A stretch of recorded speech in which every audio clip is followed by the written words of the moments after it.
Tudo que Deus nos ensina é que aquilo que nós aprendemos dele é para nós vivermos a sua dinâmica, a sua essência, do amor que se tangibiliza na graça, no propósito das relações, que nós podemos viver tudo aquilo que a gente aprende de Deus. E a gente queria compartilhar hoje aqui uma conversa, uma mensagem, uma palavra sobre o privilégio que também é um propósito de nós vivermos como estes filhos que têm a cara do nosso Pai Celestial. E eu queria preparar só uma ambiência, uma contextualização, começando dizendo o seguinte, que nós não estamos falando de perfeição. Nós estamos falando de um processo de transformação, de glória em glória ao assemelhamento a Cristo Jesus, que é o Filho perfeito. Todos nós somos filhos. Nós confessamos Jesus como nosso Senhor e Salvador, somos filhos. E nós vamos falar sobre esse caminho do filho unigênito que se transforma em filho primogênito, nos transforma em família de Deus, para que nós possamos, alimentados pelo desejo no coração, que produz dinâmica e busca, vivermos a condição maravilhosa, a esse privilégio extraordinário de sermos chamados filhos de Deus. Tem um peso aí. Eu estava ouvindo uma frase de uma poetisa chilena, e ela dizia assim: eu procurei Deus e não encontrei. Procurei o meu irmão e nos encontramos nós três. Tudo que Deus nos ensina é para que nós possamos viver a excelência desse ensino no nosso dia a dia. Porque se eu digo que eu tenho comunhão com Deus e eu não tenho comunhão com meu irmão, a palavra de Deus diz que eu minto. Eu estou mentindo. Tudo que Deus nos ensina é para nós vivermos a excelência do seu ensino na relação uns com os outros. E eu queria ler um texto aqui com vocês, meus irmãos, que está no Evangelho de João, capítulo 14, e depois a gente vai dar um pulo para João 17. Mas João 14, a partir do versículo 5, texto precioso, que fundamenta muito essa historinha linda que a Iana contou aqui para nós. Vamos continuar orando pela vida da Iana. Ela tem um desafio muito grande agora, é o acesso. Se o acesso não funcionar, ela precisa se internar. Ou seja, é linda a forma como ela conta essa história de dor sorrindo. Os olhinhos verdes chegam, brilham assim, a coisa mais linda do mundo. Isso me abençoa, isso me enche de vida, isso me enche de ânimo. Mas vocês, meus irmãos, a seguirmos orando pela vida dessa mulher de vida bonita que nos inspira, que nos alimenta. Eu queria ler esse texto que está aqui no capítulo 14 de João, a partir do versículo 5, que diz assim: disse-lhe Tomé: Senhor, nós não sabemos para onde vais. Como então nós podemos saber o caminho? E respondeu Jesus: eu sou o caminho, a verdade e a vida. Ninguém vem ao Pai a não ser por mim. Se vocês realmente me conhecessem, conheceriam também o meu Pai. Já agora vocês o conhecem e o têm visto. E aí Filipe se levanta e diz assim: mas Senhor, então mostra-nos o Pai, isso nos basta. E Jesus mais uma vez responde e diz: Filipe, você não me conhece, mesmo depois de eu ter estado com você durante tanto tempo. E aqui o cerne do texto que eu gostaria de trabalhar com os meus irmãos: quem me vê, vê o Pai. Quem me vê, vê o Pai. Como você pode dizer, mostra-nos o Pai, Filipe? Você não crê que eu estou no Pai e o Pai está em mim? As palavras que eu digo não são apenas minhas. Ao contrário, o Pai que vive em mim está realizando a sua obra. Creiam em mim quando eu digo que eu estou no Pai e que o Pai está em mim. Ou, pelo menos, creiam por causa das coisas que vocês viram, das mesmas obras. Digo a verdade, aquele que crê em mim fará também as obras que eu tenho realizado. Eu queria dar um pulinho para João 17, a partir do versículo 20. Diz assim a palavra: a minha oração não é apenas por eles. Eu rogo também por aqueles que crerão em mim por meio da mensagem deles, para que todos sejam um, Pai, como tu estás em mim e eu em ti. Que eles também estejam em nós, para que o mundo creia que tu me enviaste. Dei-lhes a glória que me deste, para que eles sejam um, assim como nós somos um. Eu neles e tu em mim, que eles sejam levados à plena unidade, para que o mundo saiba que tu me enviaste e os amastes como igualmente me amaste. Pai, quero que os que me deste estejam comigo onde eu estiver, onde eu estou, e vejam a minha glória, a glória que me deste porque me amaste antes da criação do mundo. Pai justo, embora o mundo não te conheça, eu te conheço, e estes sabem que me enviaste, e eu os fiz conhecer o teu nome, e continuarei a fazê-lo, a fim de que o amor que tens por mim esteja neles, e eu neles esteja. Senhor, muito obrigado, Pai. Obrigado pela tua palavra, Senhor Deus, que nos anima, que nos alimenta, que nos ensina, que também nos exorta, Senhor Deus, é verdade, mas que nos inspira, Pai, para que nós possamos viver a beleza do teu ensino nas nossas vidas, Pai. Nós te pedimos, Deus, que o Senhor passe livremente aqui no nosso meio, por meio do teu Santo Espírito, que ele transborde em todos nós aqui, Paizinho, para que nós possamos ouvir somente a tua palavra. Te peço as misericórdias sobre a minha vida nesse momento, Pai, para nós conversarmos sobre esse tema tão fundamental na relação contigo, na caminhada contigo, Deus, em nome de Jesus, em nome de Jesus. Meu irmão, minha irmã, o nosso culto, ele vai começar depois que a nossa celebração aqui terminar. Esse é o nosso culto. Nós aprendemos de Jesus para sermos igreja de dentro para fora, de sermos igreja nos ambientes da vida. Não é tão complexo sermos igreja no templo, porque que nós somos inspirados pela comunhão, pelo prazer que nós temos de encontrar o irmão, pelas músicas lindas que são cantadas, por uma palavra que é ministrada. Jesus nos ensina que nós somos príncipes e sacerdotes, é para que a gente saia dessa ambiência de culto e lá fora nós sejamos a revelação mais plena de quem Deus é. Filhos com a cara do nosso Pai. E mais uma vez eu digo, não é perfeição. Nós somos pessoas imperfeitas, nós somos falhos, nós somos falíveis, mas existe um dínamo, existe uma dinâmica que parte do nosso desejo e da nossa busca. E cada passinho que a gente dá nessa direção, a cada passo de assemelhamento que nós damos na direção de Cristo Jesus, a nossa presença no mundo vira um pontinho luminoso que clareia o nosso entorno, e a gente reflete essas virtudes, e a gente vai devagarinho, em meio às nossas limitações, cumprindo esse lindo propósito de sermos filhos que refletem o nosso Pai.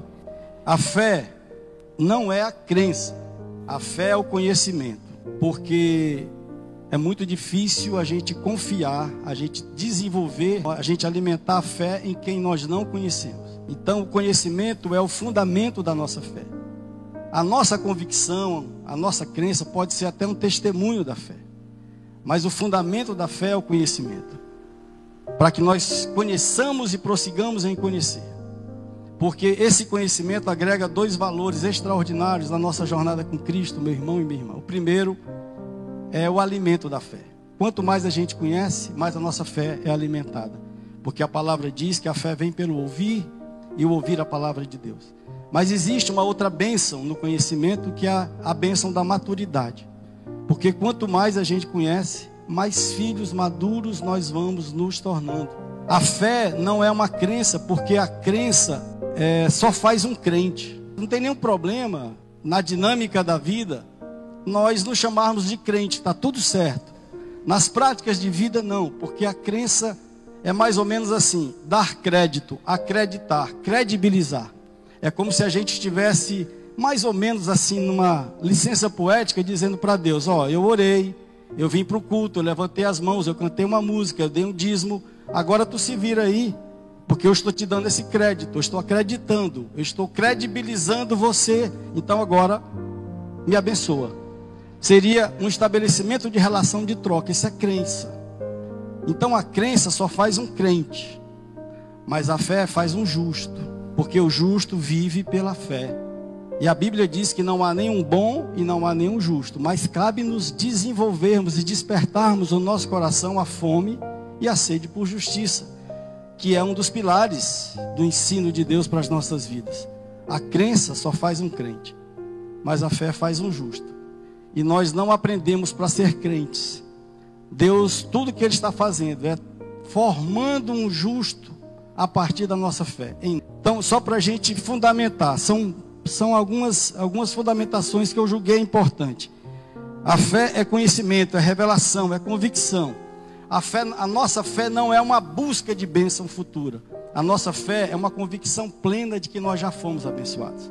Deus é um Deus abençoador, é um Deus bom, é um Pai cheio de bondade, cheio de ternura, cheio de amor, cheio de graça. Vai continuar nos abençoando. Mas em Cristo Jesus nós já fomos abençoados. Então a fé não é o desejo de uma bênção que eu quero ter. A fé é a convicção de que eu já sou abençoado. E que Deus, no seu propósito, na sua vontade, no seu tempo, vai continuar me abençoando de acordo com a vontade e de acordo com o propósito dele para a minha vida e para a sua vida, meu irmão e minha irmã. Então nós vamos começar aqui falando sobre filhos. E nesse texto de João, que eu acho muito precioso, quem vê a mim, vê o Pai. E eu tenho a impressão que Jesus aqui está nos ensinando que Ele, sendo a expressão mais plena do Pai, nós também somos. Jesus vem como o unigênito, o Filho único de Deus. E agora, quando Ele chega, Ele é primogênito, Ele é primeiro de muitos irmãos. Então, nós somos agora filhos de Deus, irmãos em Cristo, família de Deus. E todo o propósito de Deus foi formar uma família de filhos. Por meio de Cristo Jesus, o unigênito que agora é primeiro de muitos irmãos. É o primeiro de todos nós. Família. Então, quem vê Cristo, Jesus Cristo, vê o Pai, Criador de todas as coisas. E agora, quem nos vê, vê Deus através de nós, porque o mesmo Espírito que estava em Cristo Jesus, agora está em mim, está em você, meu irmão e minha irmã. Então nós podemos viver as mesmas virtudes de Jesus. Ah, mas eu sou limitado. Sim, nós somos. Mas nunca esqueça que a nossa vida produz dínamo, produz dinâmica pelo desejo. Quando a gente deseja, a gente busca. E essa busca nos faz dar passos nessa direção. E não se preocupa, meu irmão. Fica em paz. Fique em paz, porque essa palavra tem que ser libertadora para mim e para você. Não é uma exigência de perfeição, mas é uma busca que nos faz entrar num processo de transformação. É como se a gente estivesse novamente sendo aperfeiçoados. É um processo de aperfeiçoamento que vai aí até o nosso lindo e doce Jesus Cristo voltar. E esse processo ele é alimentado pelo desejo, pela busca, pelo aprendizado, pela palavra que alimenta a nossa vida, pela vida em comunidade, pelo desejo de viver as virtudes de Cristo Jesus, o Filho perfeito, na condição de filhos que nós somos, para refletirmos a vida, os valores, as virtudes, o ensino do nosso Deus, o nosso Pai. E meu irmão, a gente vive numa ambiência tão complexa, foi por isso que eu desejei conversar sobre isso. Recentemente, saiu uma pesquisa e eu vi a comunidade evangélica celebrando muito o crescimento do número de evangélicos no Brasil. E eu não senti essa mesma alegria no meu coração, porque o que Deus nos ensina não é a gente ser uma enorme quantidade de crentes dentro de uma nação. O que a nossa nação e o nosso mundo precisa é de uma enorme comunidade de filhos. Porque o crente, ele vive só da crença. Mas os filhos, eles vivem pelo propósito de refletir o Pai. Então, aonde tem um filho, tem reflexo de quem Deus é. Deus está sendo visto. Aonde tem um crente, tem ali, muitas vezes, defesas de coisas indefensáveis em nome de Deus. E isso acaba se transformando num contra-testemunho que afasta muito mais do que aproxima as pessoas. E nós não temos uma igreja frágil porque a nação é ruim. Mas nós temos uma nação que se fragiliza porque a igreja não cumpre o seu propósito. Porque a igreja está permeada de valores doutrinários e dogmáticos e de ensinos que promovem a individualidade, que promovem um discurso equivocado de prosperidade, que não tem nada a ver com a prosperidade que Jesus nos ensina. E por conta destes equívocos, nós estamos vendo muitos irmãozinhos embarcando numa onda de engano, numa onda de erros, em nome de Deus, em nome da religiosidade. O mundo não precisa mais de crentes, o mundo precisa mais de filhos. Porque ser Cristo não é o que nós dizemos ou até o que nós falamos. Ser Cristo é o que nós vivemos. Na verdade, o mundo e o Brasil não precisa mais de tantas igrejas. Precisa mais de Cristos vivos, que ocupem os espaços da vida, que ocupem as ruas, que ocupem as faculdades, que ocupem o trabalho, as empresas. Cristos vivos. O cristão é nós nos transformarmos no propósito para o qual nós fomos criados, que é a imagem e a semelhança do nosso lindo e doce Jesus Cristo de Nazaré, o Filho pleno, o Filho perfeito. Nesse processo de transformação de glória em glória. Então ser Cristo não é o que eu faço, é a pessoa que eu me transformo. E esse é o ponto, meu irmão e minha irmã. E mais uma vez, fiquem em paz. Somos falhos, somos pecadores, vamos pisar na bola.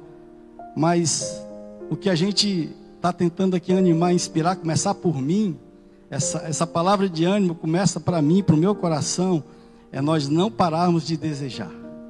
É nós não pararmos de buscar. E pelo poder do Espírito Santo de Deus, nós vamos dando esses passos. E aí uma perguntinha provocativa, meu irmão. Quando a gente ouve, por exemplo, Cristo é o nosso alvo, o meu alvo é Cristo. O que é que a gente entende? Esse alvo é um caminho, assim, é uma trajetória que eu vou caminhando. Pode até ser, mas na verdade, quando eu digo meu alvo é Cristo, não é a trajetória que eu vou percorrer, é a pessoa que eu me transformo. Quanto mais parecido com Cristo eu for, eu estou cumprindo essa frase que a gente canta e que a gente diz, o meu alvo é Cristo. Nós somos a expressão do nosso Pai. Jesus é a mais plena expressão do Pai. E é a nossa referência para que nós possamos buscar a expressão de filhos que refletem o Pai nessa ambiência complicada. Cristo não é um endereço. Cristo é um modelo, é uma referência que deve animar a minha vida e a sua vida a vivermos essas virtudes. E se você quer uma coisa bem simples assim, uma lição que eu extraio em um versículo precioso para a minha vida, que transformou muito, eu espero que mexa com você, é a dinâmica de Deus que a gente lê lá no último versículo da segunda carta aos Coríntios. É o amor do Pai, a graça do Filho e a comunhão do Espírito Santo. Ali está a essência da dinâmica de Deus. Porque nós fomos gerados em amor. O amor é a semente, o amor é o sêmen, do qual todos nós fomos gerados. É uma semente incorruptível do amor de Deus o Pai. Mas esse amor, a gente não entende direito de tão infinito, de tão grande que ele é. Existe uma forma da gente ver, perceber a revelação desse amor. É através da graça do Filho. Porque não tem nada mais visível, mais prático, mais real do que o Deus que se faz gente, que vem habitar entre nós, que se mistura com a gente, que passeia entre nós, que come com a gente, que nos ensina essas maravilhas do seu Evangelho. Jesus é a graça, porque a graça é o amor prático. É o amor que a gente sente, é o amor que a gente compartilha. Na hora que eu abraço alguém, na hora que eu acolho alguém, nós estamos vivendo o amor de uma forma prática que nós podemos chamar de graça. A Galeguinha ontem estava lá num evento que eu achei tão lindo o tema, acolhidas para acolher. E a essência da graça é isso. Agraciados para agraciar, amados para amar, acolhidos para acolher. Tudo aquilo que Deus nos ensina para que a gente possa viver no propósito. E qual é o propósito? Se o amor é a semente, se a graça é a prática desse amor, o propósito é a comunhão. Então é aqui que deságua tudo. Eu amo de uma forma prática nas relações. Aqui é a dinâmica de Deus, meu irmão. É só isso aqui. É o amor que é o próprio nome, a própria identidade de Deus, transformado em algo prático, materializado, tangibilizado na pessoa de Cristo Jesus, que é a graça. O amor que vai, o amor que acolhe, o amor que agracia, o amor que abraça, o amor que socorre. Isso aqui é a graça, é o amor na prática. Por isso que é a graça do Filho. Por quê? Porque é o Filho que vem. É o Filho que se torna um de nós. Que a gente enxergue, como diz João na sua primeira carta, nós vimos o Verbo.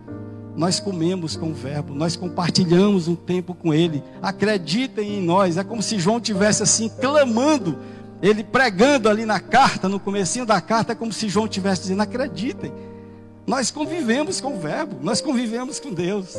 Ele desceu, ele é real. Ele é um Deus vivo, que comeu com a gente, que caminhou conosco. É por isso que a gente tem dificuldade de compreensão ou de revelação da infinitude do amor de Deus. Aí a gente olha para Jesus e a gente entende. Porque esse amor agora se materializou. Mas só tem um jeito da gente viver isso na prática. Como? Na comunhão, meu irmão, que é o propósito eterno para o qual. É por isso que é a comunhão do Espírito Santo. Comunhão do Espírito Santo de Deus.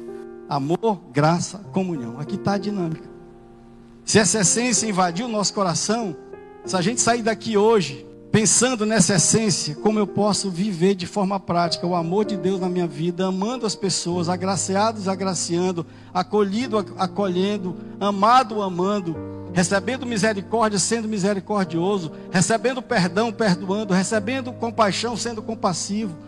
Como é que eu posso viver isso nas minhas relações? Porque o mundo só vai ver o filho nas relações. Não tem como o mundo ver um filho enclausurado na sua individualidade. É impossível.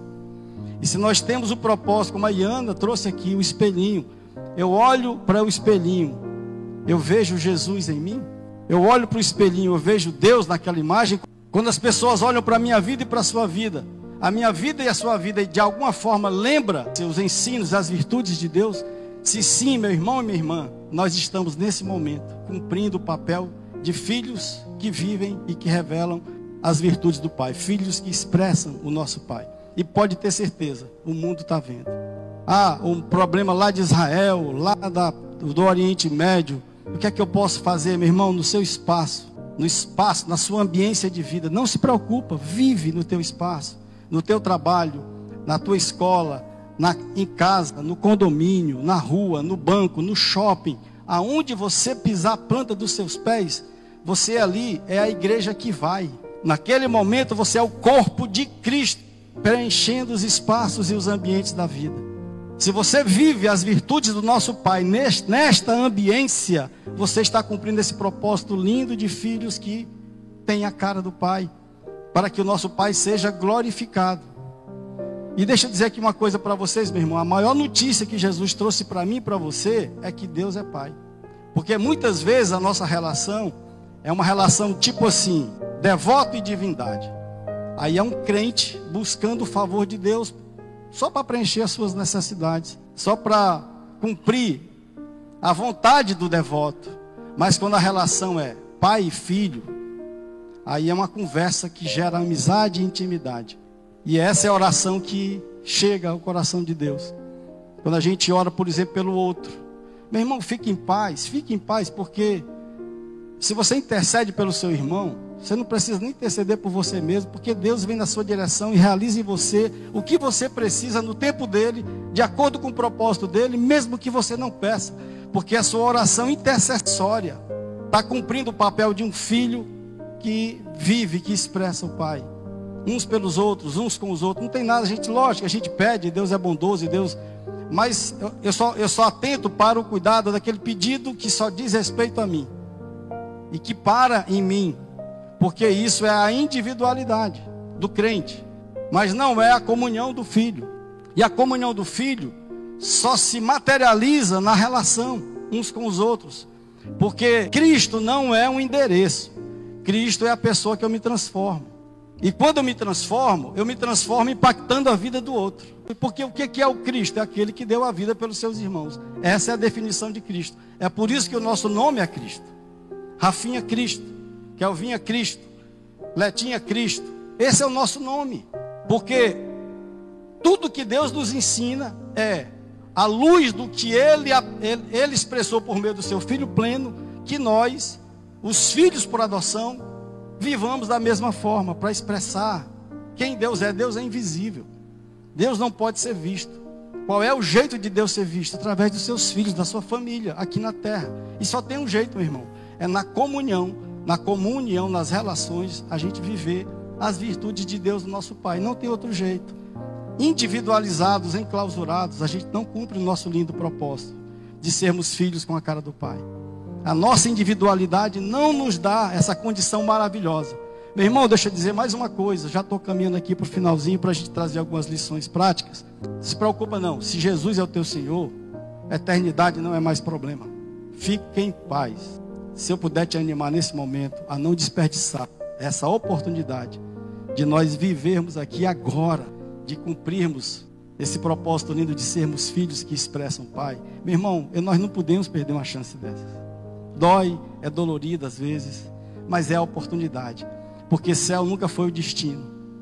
Dona Margarida, tia da nossa irmãzinha linda, querida, voltou para o Pai. Ela não foi para o céu, ela voltou para casa, porque céu não é destino, meu irmão e minha irmã. Céu é o lugar de onde todos nós viemos e para onde nós voltamos depois que a gente cumpre o propósito aqui. Tem isso na Bíblia? Tem, Efésios 1. Porque Deus nos criou nele antes de criar todas as coisas. Ou seja, antes de Deus criar o que existe nesse mundo, Ele criou a mim e a você, meu irmão. Lá no coração dele. Então nós viemos de lá. Então céu não é destino. Céu é o lugar para onde a gente volta. Depois que a gente cumpre esse propósito lindo e maravilhoso aqui na terra. De sermos os filhos que revelam o nosso Pai.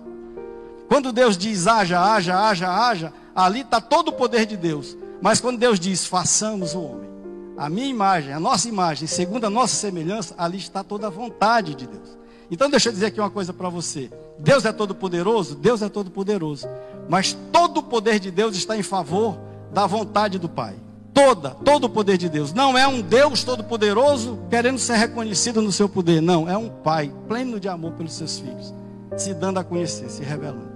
Porque esse conhecimento vai alimentar a nossa fé, para que nós possamos cumprir esse propósito lindo que Ele nos deu. Filhos por adoção, que expressam quem o nosso Pai é. Filhos. Meu irmão, minha irmã, só tem um jeito nessa ambiência corrompida, caótica, complexa que a gente vive, a gente colaborar, a gente clarear, a gente salgar. É a gente decidir assumir o propósito para o qual Deus nos criou.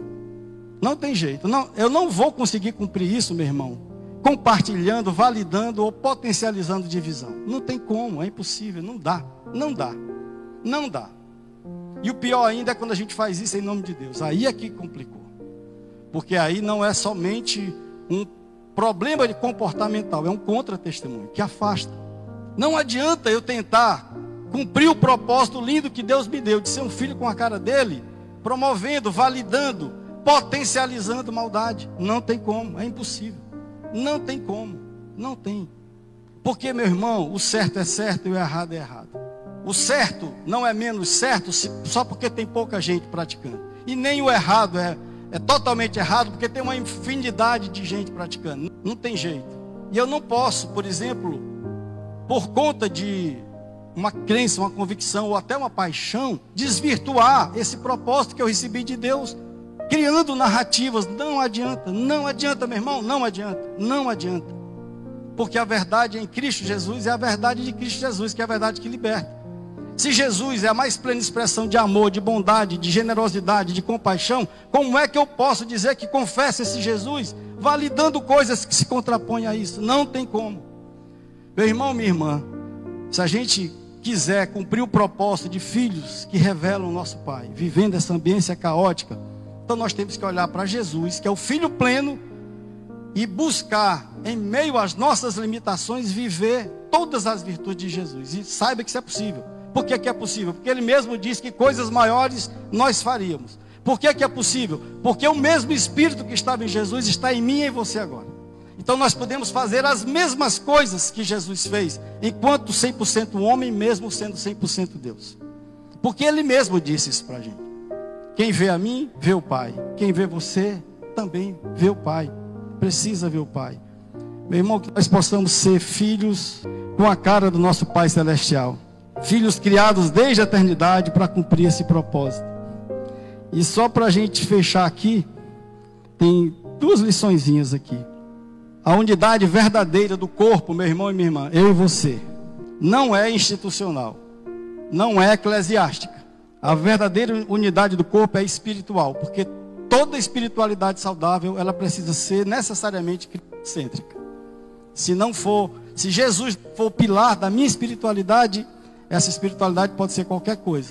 Então a primeira lição que eu aprendo é isso. Não é um acordo teológico, não é uma reunião de devotos, é uma comunhão de filhos. Comunidade é isso, gente. Igreja é isso. É uma comunhão de filhos, não é um coletivo de eus. Não é. Isso é reunião solene que Deus abomina. Porque Paulo diz que a gente vem para as reuniões solenes para comer apressadamente o nosso próprio pão. Isso não tem nada a ver com Jesus e o seu evangelho. A comunhão dos irmãos é essa que a gente vem para compartilhar, para misturar as vidas. Isso aqui é um momento de comunhão, uma celebração, mas o culto começa depois daqui. O nosso culto começa na hora que a gente sai. Segundo ponto que eu queria trazer para os meus irmãos. Cristo não é o que a gente diz ou até o que a gente faz. Cristo é o que a gente se transforma. Não é o que nós falamos, o que. Não é o que falamos ou o que até fazemos. É quem nós nos tornamos nele, Cristo Jesus. Essa é outra lição que eu extraio. A penúltima é: Cristo em nós só será a esperança da glória para esse mundo se nós formos o corpo dele em todos os espaços da vida. No meu trabalho, casa, no meu condomínio, na minha escola, no shopping, na rua, no banco, aonde eu estiver. Aonde eu estiver, eu estou preenchendo aquele espaço, aquele ambiente, vivendo essas virtudes em todos os momentos que eu preciso me relacionar com um irmão. E outra coisa, a gente tem... mas ele não confessou Jesus, ele não é meu irmão. Meu irmão, assuma como sendo irmão. Ele só não sabe ainda. Mas você vai ser um instrumento de revelação para que ele saiba. E para que ele conheça o Pai dele. Em nome de Cristo Jesus. Em nome de Cristo Jesus. Não comunga da mesma fé. Tem uma vida completamente assim, assado. Meu irmão, não desista de ser a referência. Ele é meu irmão. Ele não sabe ainda. E a minha oração é: Senhor, faz de mim um instrumento para que ele te veja. Para que ele conheça o Pai dele. Em nome de Jesus, meu irmão. Em nome de Cristo Jesus. E por fim, religiosidade sem Jesus é uma fábrica de crentes. Não é uma comunidade de filhos. Religiosidade que não tem Jesus no centro como pilar, não funciona. Se alguém confessa Deus e a vida é completamente doida, é porque provavelmente o Deus que ele confessa não é o Deus a quem Jesus chama de Pai. Porque se é o Deus a quem Jesus chama de Pai, a nossa atitude enquanto filhos tem que se assemelhar às atitudes de Jesus, ao ensino de Jesus, à vida de Jesus. E fique em paz, meu irmão. Não é perfeição, é um processo de transformação, de glória em glória, caindo e levantando. É assim mesmo. É assim mesmo. Por exemplo, domingo eu fiquei super triste. E fiquei triste, e fiquei chateado, e falei algumas coisas. Depois eu me arrependi. Eu preparei uma comidinha para a meninada e as namoradas, e a meninada debandou, foi-se embora. E eu falei assim: Kelvin, me libera aí do culto de domingo. Estou com vontade de fazer isso. Aí Kelvin: não, faz. Aí eu falei: rapaz, devia ter ido para o culto. Devia ter ido para o culto. A meninada demandou. Mas aí você fala algumas coisas que você não quer falar, né? E depois, aí vem, o filho vem, se revela assim: vai lá, pede perdão, porque eu te perdoei, para tu também saber perdoar e pedir perdão. Somos pisadores de bola. Não tem jeito. Mas olha, o processo de transformação vai nos dando essa percepção e essa vida que nós precisamos ter de busca, para na relação revelar Cristo Jesus, para que nós possamos cumprir esse propósito lindo de sermos esses filhos que revelam o nosso Pai. Porque foi para isso que Ele nos criou. E finalmente, cristãos maduros não fogem do mundo. Eles transformam o mundo como filhos que revelam o Pai. Cristãos maduros ocupam os espaços da vida para cumprir também a missão. E com isso eu finalizo. Se o propósito é nós sermos filhos que revelam o nosso Pai, a nossa missão foi Jesus que deu. E Jesus não disse: talvez vocês sejam, quem sabe vocês serão, potencialmente vocês podem ser. Não, Jesus não disse isso. Lá no Sermão do Monte, Jesus foi categórico. Ele disse: vocês são.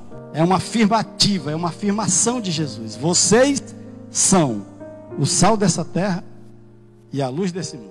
Vocês são aqueles que vão dar sabor à vida. Vocês são aqueles que vão preservar a vida. Vocês vão ser aqueles que serão a semente da incorruptibilidade, que é a função que o sal exerce. Preservar, dar sabor, tornar algo incorruptível. E vocês são a luz desse mundo. Aonde vocês estiverem, tem um pontinho luminoso clareando em torno. E isso é suficiente. Fica tranquilo. É mais ou menos Jesus dizendo para mim e para você. Eu vejo isso mais ou menos, sabe aonde, meu irmão? Lá na grande comissão. Nos últimos versículos do Evangelho de Mateus. Ide. Quando eu vejo aquele ide, eu entendo assim. É Jesus dizendo, vai lá.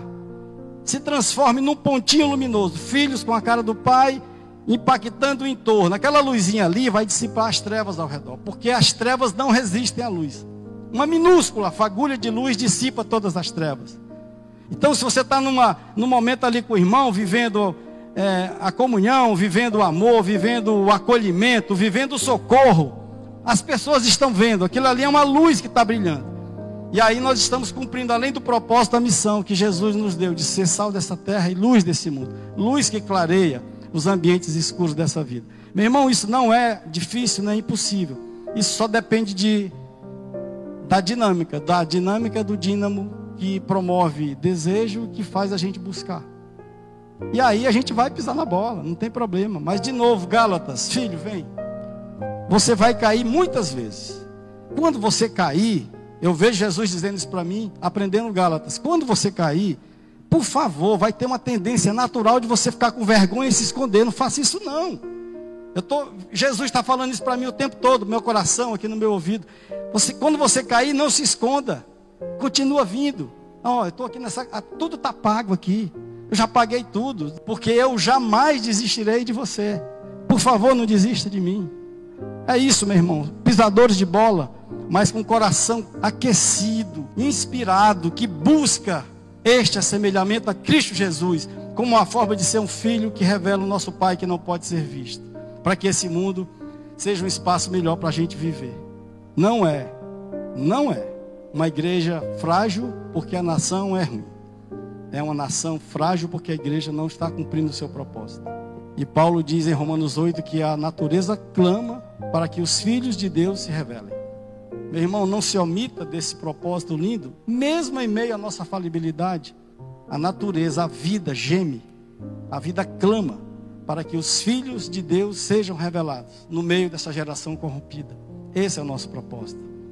Sendo sal da terra e luz do mundo, essa é a nossa missão. Senhor, muito obrigado, Pai. Muito obrigado, meu Deus, por esse tempo, por esse momento tão agradável, Deus. Ouvimos músicas, cantamos coisas lindas aqui. Tua palavra cantada encheu o nosso coração de alegria, Deus. Vivemos esse tempo de comunhão com irmãos que nós amamos, Deus. Pai, mas que a Tua palavra viva, Senhor Deus, nos ensine, nos anime, nos inspire, nos encoraje, Pai, para vivermos o propósito para o qual o Senhor nos criou, para vivermos essa missão, Jesus, que o Senhor nos deu. Ajuda-nos, ó Deus. Somos aqui falhos e declaramos a nossa falibilidade, a nossa deficiência humana, a nossa imperfeição humana. E conjuntamente com essa declaração, nós também declaramos: precisamos de Ti, Deus. Precisamos de Ti, Senhor Jesus. Vem na nossa direção, preenche os espaços da nossa interioridade. Santo Espírito de Deus, transborda em nós para que nós possamos, da forma como nós pudermos, cumprir esse propósito, Senhor, de revelarmos a Ti para a Tua glória, para a Tua exclusiva glória. Não é para a nossa glória, é só para a Tua glória, Jesus. Ajuda-nos, ajuda-nos, que nós possamos ser corpo, ser igreja nos ambientes da vida. Ajuda-nos, ó Deus, ajuda-nos, ó Pai, que nós possamos cumprir esse propósito, Senhor Deus, de sermos os filhos parecidos contigo, assemelhados a Ti. Que as pessoas, ao olharem para a gente, lembrem de Ti, Jesus, porque essa é a verdadeira adoração. Nos transforma em adoradores que refletem o Teu caráter para a Tua glória, Senhor Deus. Em meio às nossas limitações, estamos Te pedindo, Senhor Deus, estamos reconhecendo que somos frágeis, mas o Teu poder se aperfeiçoa na nossa fraqueza. O Teu poder se aperfeiçoa na nossa fragilidade, frágeis vasos de barro que nós somos, Deus. Precisamos de Ti e Te pedimos, vem na nossa direção e realiza em nós, Paizinho, tudo aquilo que o Senhor queres. Nós estamos declarando aqui que nós desejamos e que nós queremos. Precisamos de Ti. Oramos a Ti no nome bendito de Jesus, de Jesus. Amém, amém, glória a Deus, glória a Deus. Temos mais uma canção aí, Calvinho, para aproveitar então que o amor de Deus, o Pai, que é a identidade do nosso Pai, do nosso Deus, essa dinâmica linda, Que a graça bendita de Jesus, o lindo e doce Jesus, essa graça extravagante, essa graça extraordinária, essa graça bendita, a graça, esse amor que a gente sente, que a graça do lindo e doce Jesus Cristo de Nazaré, que as consolações, o ânimo, todo o entusiasmo, e especialmente a comunhão do Espírito Santo de Deus, o propósito para o qual Deus nos criou, vivermos uns com os outros, uns para os outros, uns pelos outros. Que essas bênçãos preciosas do Pai, do Filho e do Espírito Santo estejam com todos nós aqui, nesse ambiente cultico, de celebração, mas também com todo o povo de Deus ao redor dessa terra, desse planeta, em todo tempo e em todo lugar, para que cada um de nós possamos ser transformados à imagem de Jesus, para que o Pai seja visto no Filho, eu e você, meu irmão e minha irmã. Em nome de Jesus, amém, amém, glória a Deus, glória a Deus.